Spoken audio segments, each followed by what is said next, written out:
Hello and welcome to the history of Ghostbusters. Today we're going to be looking at the background information of the first Ghostbuster movie. And here we go.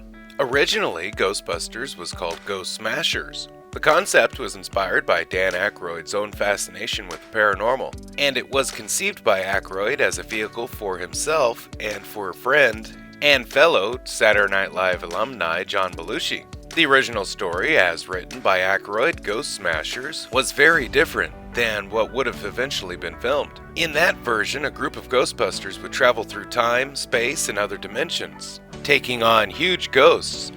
In late 1981, Dan Aykroyd began writing his first draft. Work on the script was slow and steady over the next few years, due to other projects Aykroyd worked on.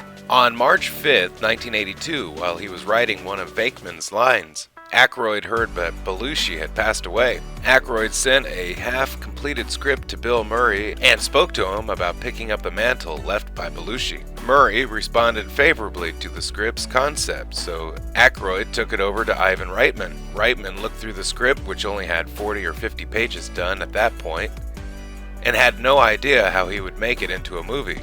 Alternate dimensions, very little character work, an all-black, somewhat sentient car that could dematerialize, and a special effects budget he estimated to cost in the hundreds of millions of dollars. Still, Reitman did like the comic attitude, contrasted with the serious script. He set it aside.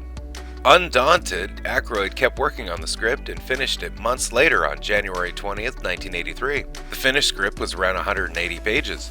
He submitted the final script to Reitman along with concept drawings by artist friend John Davix and a videotape of himself wearing a jumpsuit based on a uniform and a makeshift neutrino wand and proton pack fashioned from styrofoam and old radio parts. At that time, several of Reitman's projects were stalled in various stages of development. Eager to get something into production, Reitman took another look.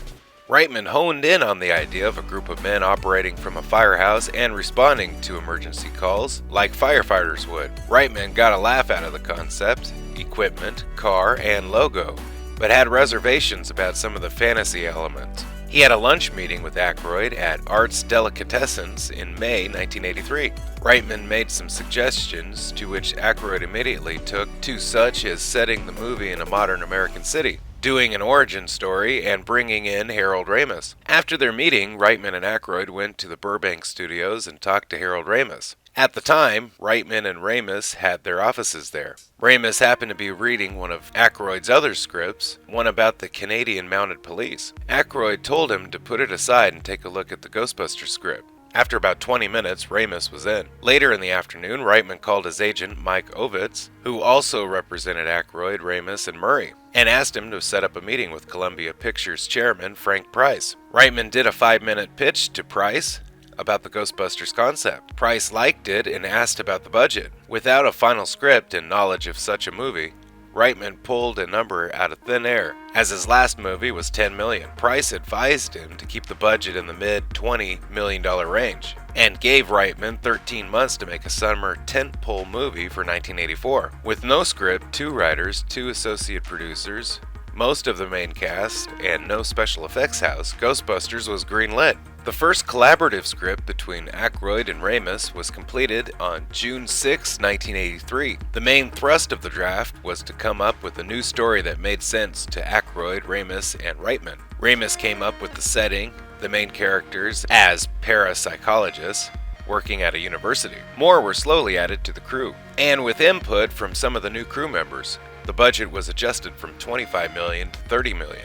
A rough story outline was achieved in the first draft. They settled on how the main characters would start out and where they would end up, but the fine details still needed to be worked out. In terms of pacing, the movie didn't take off until the hotel around page 40. The Ghostbusters were fired from a small college in New England and went to New York. They investigated a farmhouse where a family was being bothered by incessant knocking. Aykroyd and Ramis added in a love interest named Zool, an alien fugitive from another dimension. After watching a Diet Cola's commercial, the alien and her compatriots transform into a beautiful female human and a heavy-set male human. The romance proved too comedic. After leaving a restaurant, Zool takes pity on a carriage horse and kisses it with genuine emotion, leaving the driver concerned. Peter takes Zool to the Times Square Motor Hotel. The next morning, he wakes up to find Zool has taken on a warthog form. Some effects were still rather elaborate. When the containment unit releases the ghosts, they descend upon a subway station and hover over the tracks, then hitch a ride on the express train uptown. Like the beginning, the end wasn't solely set in New York. Egon concluded a small community in northern New Jersey was the likely epicenter of major psychic ability. The reason was its proximity to 3 nuclear power plants and chemical waste storage areas. The Ghostbusters would ultimately regroup in New Jersey and battle Gozer, who took on the form of a swirling psychic maelstrom topped by a disembodied aped's head of monstrous proportions. The second Aykroyd-Ramis draft. Aykroyd, Ramis, and Reitman relocated to Martha's Vineyard for 2.5 weeks around the 4th of July weekend to work on the second draft. Aykroyd was living there at the time, and work took place in his basement with an old Royal Electric typewriter. New things were added and characters evolved.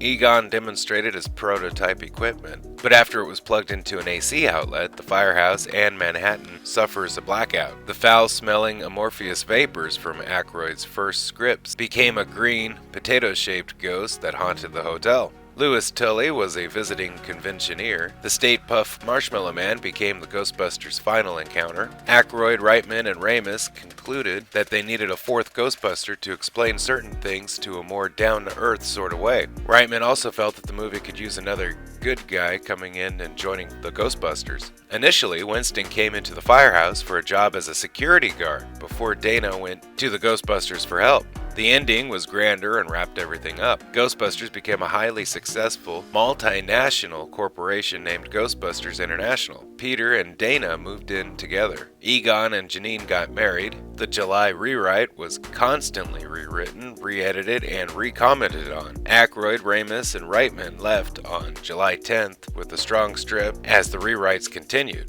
Reitman started auditions. Pre-production ramps up. As pre-production went along, Reitman's hired many freelance artists to draw out ideas for the ghosts and entities that would be in the movie. The artists were supervised by Michael Gross. Hundreds of concepts were conceived. Reitman did a simple mix and match to come up with the best assortments of designs. Gross was also doing preliminary research into who would be doing the special effects. The only major special effects houses at the time were Industrial Light and Magic and Apology. ILM was too busy with the current state of projects, which included Star Wars Return of the Jedi, Indiana Jones, and Star Trek III. Apology was busy with Dune.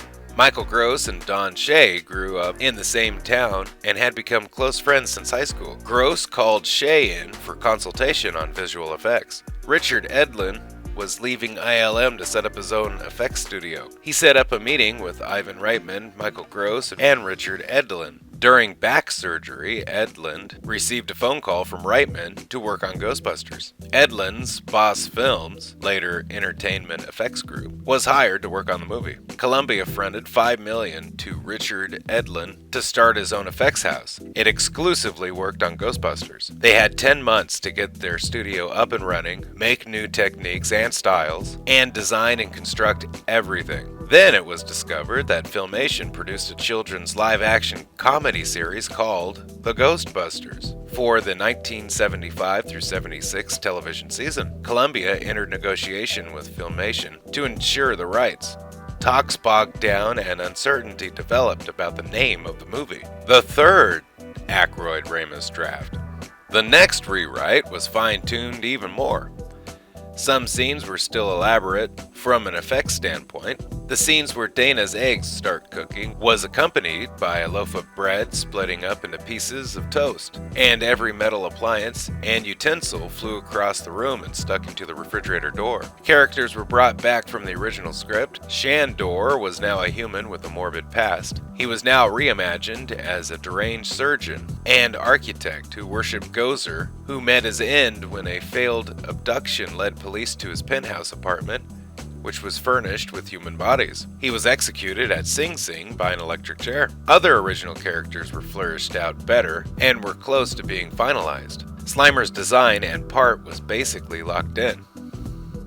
Peter and Ray discovered Slimer in the hotel. Louis Tilley, still scripted for John Candy, had rather earthier interest and hosted a party. The sequence of Louis being chased by a terror dog was present. Louis attempts to hail a taxi, but the terror dog jumps on the hood, honing in on the New York attitude. The taxi driver isn't scared, but really ticked off at the terror dog. Eventually, it falls off the cab and resumes its chase. The chase then shifts to Central Park. The third rewrite was finished on August 6th. Post-production. Filming wrapped up in February 1984 after 15 weeks of shooting in New York and Los Angeles. Richard Edlin and his special effects team had less than 4 months to complete about 200 optical effects. The effects cost $5.6 million total. Ghostbusters grossed more than $225 million. Hey, thank you for watching the history of Ghostbusters. Special thanks to the Ghostbuster Wiki and all contributors for all information you heard today. Don't forget to like, share, and subscribe if you can. If you have, thank you, and have a nice day. Bye-bye.